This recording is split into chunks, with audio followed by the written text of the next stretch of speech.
Good morning children. बच्चों, आज हम हिस्ट्री का second chapter socialism in Europe and the Russian revolution पढ़ने जा रहे हैं। इस लेसन में हम क्या पढ़ेंगे, चलिए स्टार्ट करते हैं।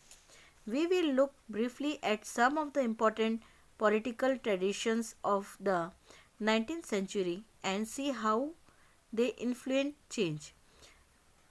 Then we will focus on one historical events in which there was an attempt at the radical transformation of society through the revolution.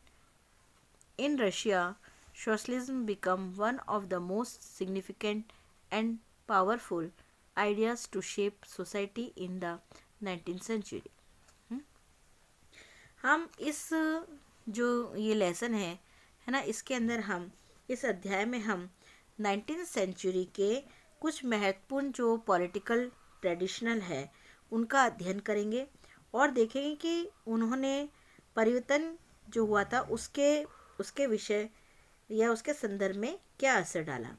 इसके बाद हम एक ऐसी हिस्टोरिकल जो घटना है ना, उस पर भी जो हिस्टोरिकल इवेंट है उस पर भी अपना ध्यान देंगे, आकर्षित करेंगे या केंद्रित करेंगे, जिससे समाज था है ना, जो सोशल था, सोसाइटी थी, उसमें जो रेडिकल ट्रांसफॉर्मेशन था उसका एक गंभीर प्रयास किया गया है ना, जिसमें समाज के जो रेडिकल पुनर्गठन का एक महत्वपूर्ण प्रयास किया गया।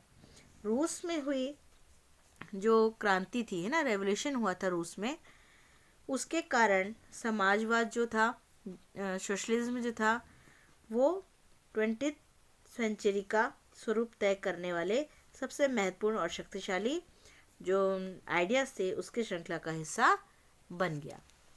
ठीक है, अब आता है लिबरल, रेडिकल्स एंड कंजर्वेटिव्स।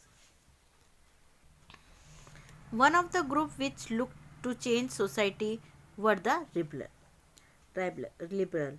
समाज परिवर्तन के जो समर्थन थे, समाज को परिवर्तन करने के लिए जो लोग आगे आए थे, उसके समूह जो थे वो कैसे थे, उदारवादी थे है ना, लिबरल थे। ऐसा राष्ट्रीय जो नेशन है वो ऐसा चाहते थे है ना, क्या चाहते थे, नेशन चाहते थे कि सभी जो धर्म है उसको बराबर का समान और उसको समान जगह मिले। शायद आप जानते होंगे कि उस समय यूरोप के देश जो थे प्राय किसी एक धर्म को या एक धर्म को ही ज़्यादा महत्व दिया करते थे है ना। जैसे कि यहाँ पे देखेंगे, जो ये रिबलर जो थे, ग्रुप जो था, वो वंश पर जो आधारित जो राजा थे उसकी अनियमित सत्ता जो थी उसके भी विरोधी थे। वे सरकार के समक्ष जो व्यक्ति थे उसके अधिकारों की रक्षा के लिए वो आगे बढ़े थे, उसके पक्षधर थे। उनका कहना था कि सरकार को किसी के अधिकारों का हनन करना या उन्हें छीनने का उनको अधिकार नहीं दिया जाना चाहिए। ठीक है, ये जो ग्रुप था वो रिप्रेजेंटेटिव पर आधारित एक ऐसी जो है इलेक्टेड सरकार के पक्ष में था जो शासक है और जो अफसर है उसके प्रभाव से मुक्त रहे है ना, न्यायपालिका द्वारा स्थापित किए गए कानून के अनुसार शासन कार्य चलाए, ऐसा एक समूह था। पर यह समूह जो है डेमोक्रेट नहीं था। ये लोग जो है जो वयस्क है ना, एडल्ट फ्रेंचाइजी है, यानी सभी नागरिकों को वोट देने का अधिकार देने के पक्ष में नहीं थे है ना। वो लोग किस में नहीं थे, यूनिवर्सल एडल्ट फ्रेंचाइज के पक्ष में नहीं थे। उनका मानना था कि जो वोट है ना, they also did not want to vote for women's. और उनका मानना था कि वोट का अधिकार जो केवल है जो है संपत्तिधारी जो है उनको ही मिलना चाहिए और लेडीज़ के लिए ये वोट नहीं था। ठीक है, तो इसके विपरीत जो दूसरा था रेडिकल जो ग्रुप था, उसके लोग ऐसी सरकार के पक्ष में थे है ना, ऐसे पक्ष में थे जो देश की आबादी के जो पॉपुलेशन थी, आबादी जो थी वो बहुमत के समर्थन पर आधारित हो, है ना। पॉपुलेशन कैसी हो, majority of the country population, right, किस पे बेस होनी चाहिए, based on the majority of the countries population, country के पॉपुलेशन पर आधारित हो। इसमें बहुत सारे लोग जो थे, जो वुमेन्स के सपोर्टर थे, जो मताधिकार है उसके आंदोलन में समर्थक थे। वो मानते थे कि हाँ, उन्हें वोट देना चाहिए, महिलाओं को मताधिकार आंदोलन का अधिकार होना चाहिए। जो उदारवादी के विपरीत ये लोग बड़े ही जमींदारों और जो अधिक जो ऊंचे संपन्न लोग होते थे, है ना, अच्छे पैसे वाले होते थे, है ना, को प्राप्त किसी भी तरह के विशेष अधिकार के खिलाफ थे, है ना। उनको ये कहते थे कि इनको किसी प्रकार का विशेष अधिकार नहीं मिलना चाहिए था। वे जो है ना अगेंस्ट थे इसके private property, but dislike concentration of property in the hand of few. लेकिन केवल कुछ लोग के पास संपत्ति के जो केंद्र थे उसके विरोध जरूर करते थे। फिर उसके बाद जो रूढ़िवादी है ना तबका, जो रेडिकल और जो उदारवादी थे, है ना, जो रेडिकल और जो लिबरल थे, वो दोनों का खिलाफ था। कौन, रूढ़िवादी किसको बोलते हैं, कंजर्वेटिव्स, है ना, जो कंजर्वेटिव थे, है ना, रेडिकल और उदारवादी, है ना, ये रेडिकल और लिबरल का क्या था, दोनों के खिलाफ था। मगर जो फ्रांस रेवोल्यूशन था उसके बाद जो कंजर्वेटिव्स में भी बदलाव की ज़रूरत को स्वीकार करने लगे थे। पुराने समय में यानी कि जो 18th सेंचुरी थी उसमें जो रूढ़िवादी थे, जो कंजर्वेटिव्स थे, उसको रूढ़िवादी जो थे उनको आमतौर पर परिवर्तन के विचारों का विरोध करते थे। लेकिन 19th सेंचुरी तक आते आते वे भी मानने लगे थे कि कुछ परिवर्तन आवश्यक हो गए हैं, परंतु वे चाहते थे कि अतीत का सम्मान किया जाए, अतीत को पूरी तरह से ठुकराया ना जाए और बदलाव की जो प्रक्रिया है वो धीमी हो। जो फ्रांस का जो रेवोल्यूशन था उसके बाद जो सामाजिक उथल पुथल में जो पैदा हुआ उसके दौरान सामाजिक परिवर्तन पर केंद्रित इन विविध जो अलग अलग प्रकार के विचार थे उसके बीच काफ़ी टकराव भी हुए।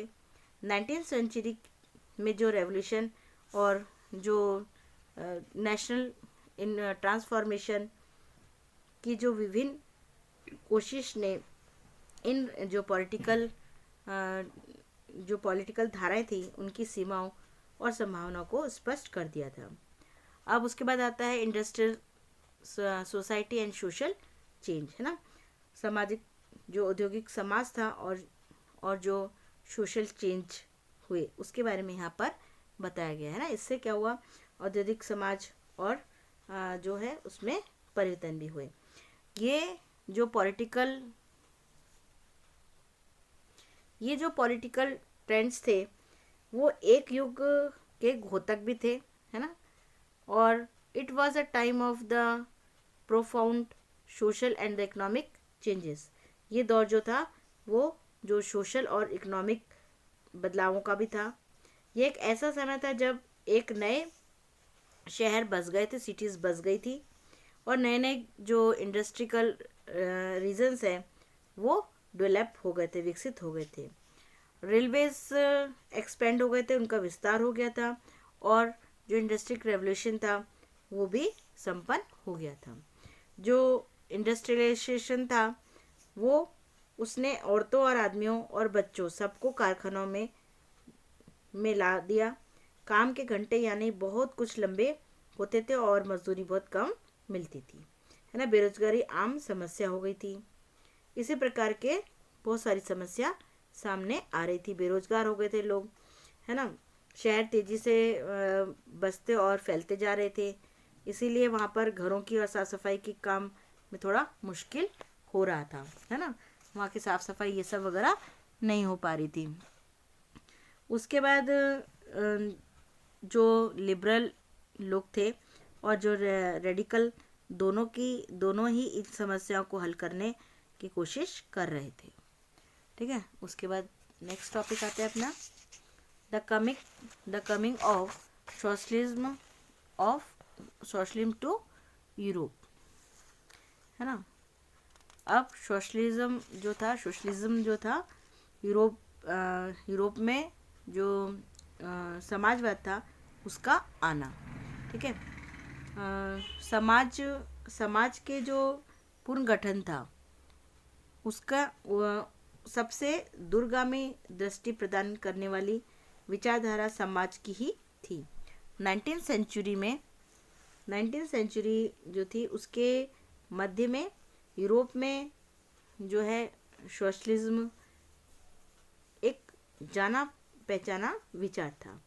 उसी तरह बहुत सारे लोगों का ध्यान आकर्षित भी हो रहा था, उसकी तरफ ध्यान आकर्षित हो रहा था। जो ये सोशलिज्म था, है ना, वो निजी संपत्ति के विरोधी थे। किसके? प्राइवेट प्रॉपर्टी के ये विरोधी थे, है ना। उन्होंने क्या कहा? And saw it the as the root of all the social ills. उन्होंने ये संपत्ति पर निजी स्वामित्व का सही नहीं मानते थे। उनका कहना था कि संपत्ति जो पैसे रुपए हैं उसके निजी स्वामित्व जो प्राइवेट जो है उसकी व्यवस्था की सारी समस्याओं की जड़ है ना। वे ऐसा क्यों मानते थे? उनका ऐसा मानना तर्क था कि बहुत सारे लोगों के पास संपत्ति तो है जिससे दूसरों को रोजगार भी मिलता है, लेकिन समस्या यह है कि जो संपत्ति धारी है ना, वो व्यक्ति जिसके पास संपत्ति, वो व्यक्ति सिर्फ अपने फायदे से ही मतलब रखता है। वह उनके बारे में नहीं सोचता जो उनकी संपत्ति को उत्पादनशील बनाता है, जो उनकी संपत्ति को बनाता है। वह उनके बारे में नहीं सोचता जो उनके संपत्ति को मतलब बढ़ाता है। इसीलिए अगर संपत्ति पर किसी एक व्यक्ति की बजाय पूरे समाज का कंट्रोल हो तो क्या होता है? तो जो साझा सामाजिक हितों पर ज़्यादा अच्छी तरह से ध्यान दिया जा सकता है। और समाजवादी इस तरह का बदलाव चाहते थे और इसके लिए उन्होंने बड़े पैमाने पर प्रयास भी किया, है ना। उन्होंने बड़े पैमाने पर भी ये प्रयास किया था। फिर टॉपिक आता है द रशियन रेवोल्यूशन। जो रशियन रेवोल्यूशन था, रूसी क्रांति जो थी, यूरोप में सबसे पिछड़े जो इंडस्ट्रियल देश में से एक था रूस में समीकरण जो है वो उलट गया था, है ना। क्या था? One of the least industrial of European state their statute was reversed. Socialists took over the government in Russia through the October Revolution of 1917। ठीक है, तो ये क्या था? 1917 की अक्टूबर जो क्रांति है, रेवोल्यूशन है, उसके जरिए रूस की सत्ता पर जो सोशलिज्म ने कब्जा कर लिया था। फरवरी 1917 में जो राजाशाही है ना, के जो है पतन और अक्टूबर की घटनाओं को ही अक्टूबर क्रांति कहा जाता था, है ना। The fall of the monarchy in February 1970 and the event of October are normally called the Russian revolution. ठीक है, तो रशियन रेवोल्यूशन किसको कहते थे? The fall of monarchy in February 19, है ना, उसके जो गिरना, पतन होना, और इवेंट ऑफ अक्टूबर, और जो उसके अक्टूबर की घटनाओं को ही अक्टूबर जो है October are normally called the Russian revolution. ठीक है, अब जो रशिया एम्पायर थे इन 1914, तो 1914 में रशिया और उसके पूरे जो साम्राज्य था, है ना, पर जार निकोलस सेकंड का शासन था। ठीक है, निकोलस सेकंड का रशिया के जो थे उस पर पूरा उसका अधिकार था, उसका शासन था। मॉस्को में और उसके आसपास पड़ने वाले जितने भी भाग थे उस पर फिनलैंड, लातविया, लिथुआनियाज, ये जितने भी नाम लिखे ना यहाँ पर, है ना, और कुछ हिस्से रूसी जो एम्पायर थे के अंग थे। वह एम्पायर जो पैसिफिक ओशन है ना, पैसिफिक ओशन तक फैला हुआ था। और आज के जो मिडल एशियाई जो राज्य है उनके साथ साथ जॉर्जिया, आर्मेनिया और अज़रबैजान की भी इसी जो एम्पायर है उसके अंतर्गत आते हैं। ठीक है, रूस में ग्रीक ये है ऑर्थोडॉक्स चर्च से उपजी शाखा जो है रशिया ऑर्थोडॉक्स, ये क्रिश्चियनिटी को मानने वाले बहुमत थे। लेकिन इस एम्पायर के तहत रहने वालों में कैथलिक्स और जो प्रोटेस्टेंट, मुस्लिम और बौद्ध भी शामिल थे, है ना, मुस्लिम और बौद्धिस्ट, ये बात है। अब उसके बाद आता है इकोनॉमिक और सोसाइटी। इकोनॉमिक और सोसाइटी कैसी थी? 19वीं सेंचुरी की शुरुआत में रशिया की जो आबादी थी उसका एक बड़ा हिस्सा खेतीबाड़ी में जुटा हुआ था। और रशिया जो वो था साम्राज्य था, उसमें लगभग 85% जनता जो है वो खेतों पर ही निर्भर रहती थी। यूरोप के किसी भी देश में खेती पर जो आश्रित जनता का जो परसेंटेज है इतना नहीं था, है ना।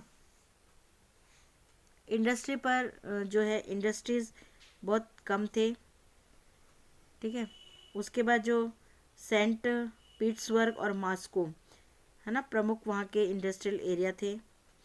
ज़्यादातर उत्पादन कारीगर ही करते थे, लेकिन कारीगरों की जो वर्कशॉप थी उसके साथ साथ बड़े बड़े जो फैक्ट्रीज है वो भी मौजूद थी। बहुत सारे कारखाने 1890 के अंदर 1819 सेंचुरी में चालू हुए थे। तब रशिया के जो रेल नेटवर्क को फैलाया जा रहा था। उसी समय रशिया जो इंडस्ट्रियल में विदेशी इन्वेस्टमेंट भी तेज़ी से बढ़ता था। इन फैक्टर के चलते हुए कुछ सालों में जो रशिया है ने जो कोल प्रोडक्शन है उसको 2 गुना और स्टील जो आउटपुट था ना उसके उत्पादन को 4 गुना उसको बढ़ा लिया था।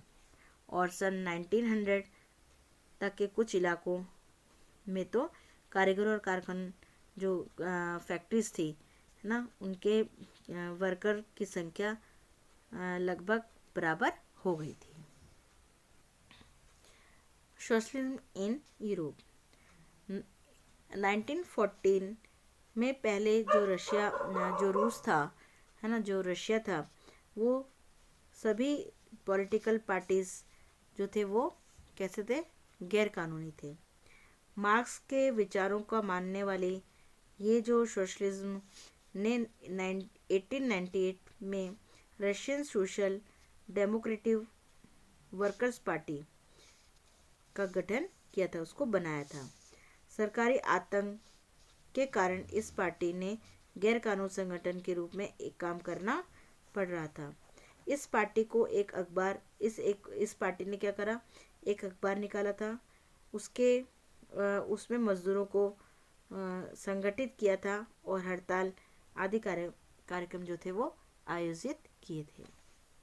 ठीक है, कुछ जो रशियन सोशलिस्ट थे उनको लगता था कि जो रशियन जो किसान हैं जिस तरह समय समय पर ज़मीन बांटते हैं उससे पता चलता है कि वे स्वाभाविक रूप से सोशलिज्म भावना वाले लोग थे।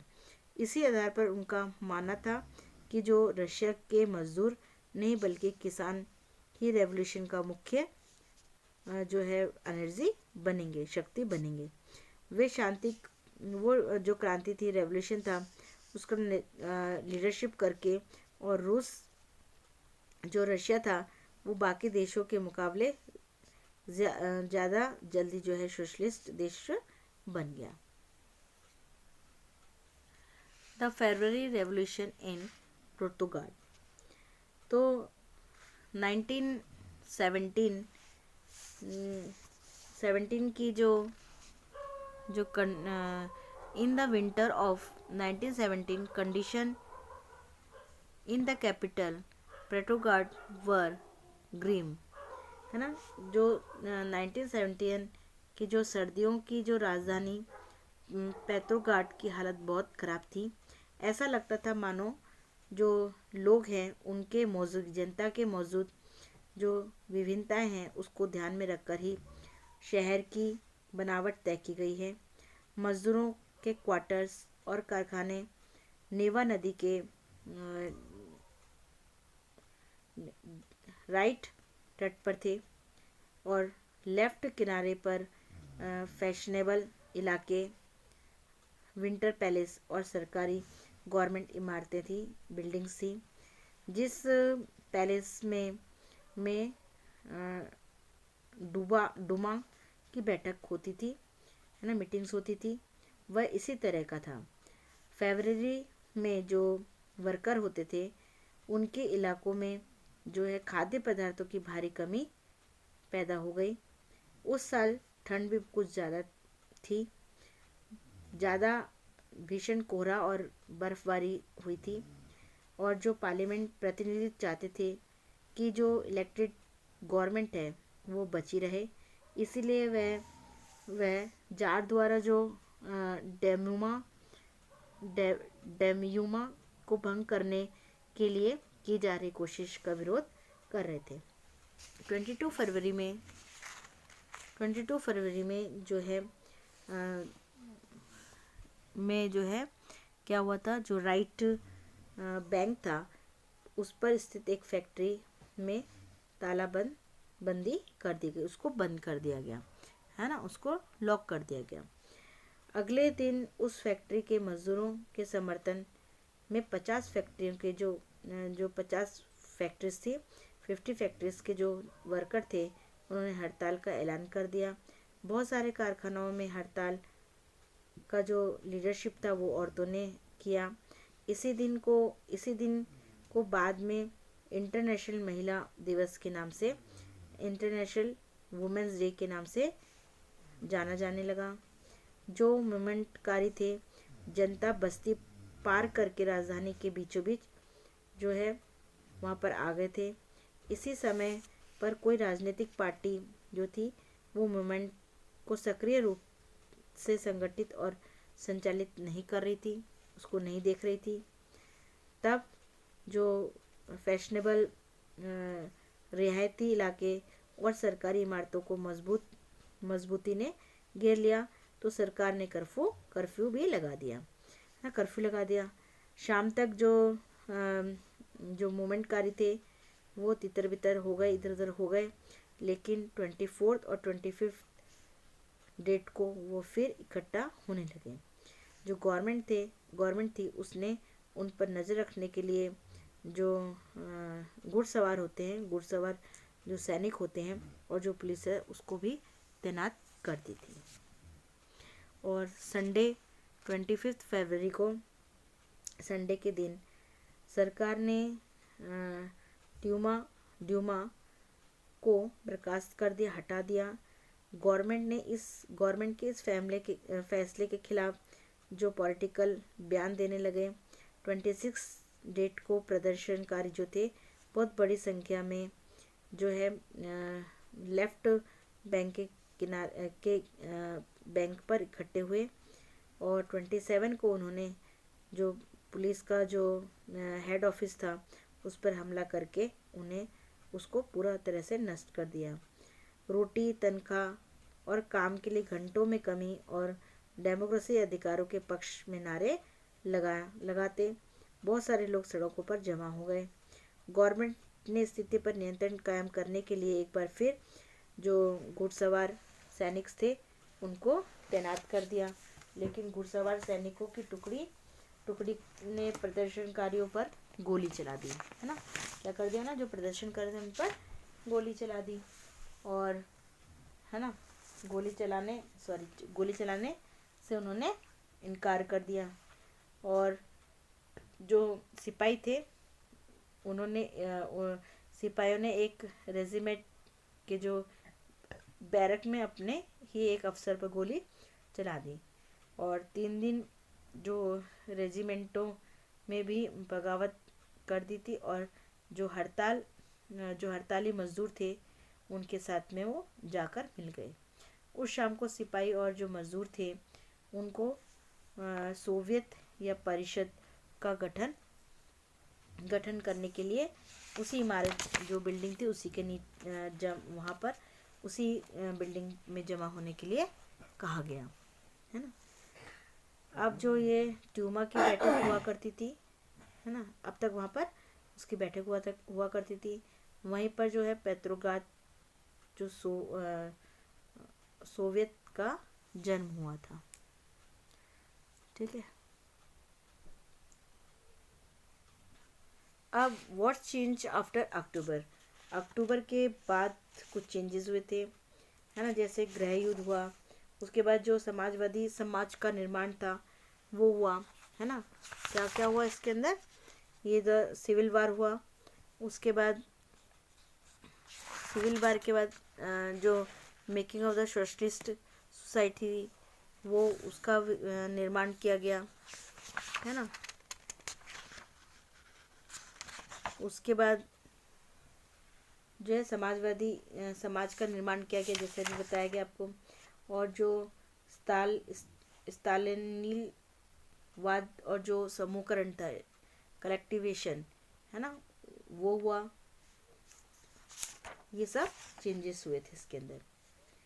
और उसके बाद जो रशिया की जो रेवोल्यूशन था, है ना, उस पे जो सोवियत संघ का जो ग्लोबल प्रभाव था उसका क्या पड़ा कि जो वेलोशेविको ने जिस तरह सत्ता पर कब्जा किया था और जिस तरह उन्होंने शासन चलाया उसके बारे में यूरोप के जो सोशलिस्ट पार्टी थी बहुत सहमत नहीं थी, है ना, वो उस पर सहमत नहीं थी। लेकिन जो मेहनत करने वाले थे उनके राज्यों की स्थापना की संभावना ने दुनिया भर के लोगों को एक नई उम्मीद जगा दी थी। बहुत सारे देशों में जो कम्युनिस्ट पार्टियां थी उसका गठन किया गया, है ना। और सोवियत जो संघ था, है ना, सोवियत संघ जो था उसके अंदर उसके अलावा भी बहुत सारे देशों के जो प्रतिनिधि रिप्रेजेंटेटिव थे उन्होंने conference of the people of the east 1920, है ना, ये 1920, और जो है बेल्शेविकों द्वारा बनाए गए थे पार्टीज उसमें हिस्सा लिया। कुछ जो विदेशी की जो सोवियत संघ की कम्युनिटीज थी university of the work of the east में उन्होंने शिक्षा दी। तब दूसरा जो वर्ल्ड वार था वो शुरू हुआ। तब तक सोवियत संघ की वजह से जो सोशलिज्म था उसको एक ग्लोबल पहचान और हैसियत मिल चुकी थी। लेकिन 50 के जो सेंचुरी थी तक देश के अंदर जो भीतर थे उसके लोग भी समझने लगे थे कि सोवियत संघ की शासन शैली रूसी क्रांति के आदर्शों के अनुरूप नहीं है, ठीक है। तो जो वर्ल्ड सोशलिज्म मूवमेंट में भी इस बात को मान लिया गया कि जो सोवियत संघ है उसमें सब कुछ ठीक ठाक नहीं चल रहा है, यह बहुत ही पिछड़ा हुआ, है ना, एक महाशक्ति वाला देश बन गया था, पिछड़ा हुआ देश बन गया था। उसके उद्योग और खेती विकसित हो चुके थे और गरीबों को भोजन मिल रहा था, लेकिन वहाँ के जो सिटीजन थे, है ना, उनको कई तरह की आवश्यक जो स्वतंत्रता है वो नहीं दी जा रही थी और उनका विकास जो है वो नहीं हो पा रहा था, ठीक है। 20th सेंचुरी के अंत तक एक जो सोशलिस्ट देश के रूप में वो इंटरनेशनल स्तर पर सोवियत संघ की प्रतिष्ठा काफ़ी कम रह गई थी। हालांकि वहाँ के लोग अभी भी जो सोशलिज्म है उसके आदर्श का सम्मान करते थे, लेकिन सभी देशों में सोशलिज्म के बारे में विभिन्न प्रकार के जो थे विचार, उनके अलग अलग विचार थे। ठीक है, तो ये लेसन अपना कंप्लीट होता है।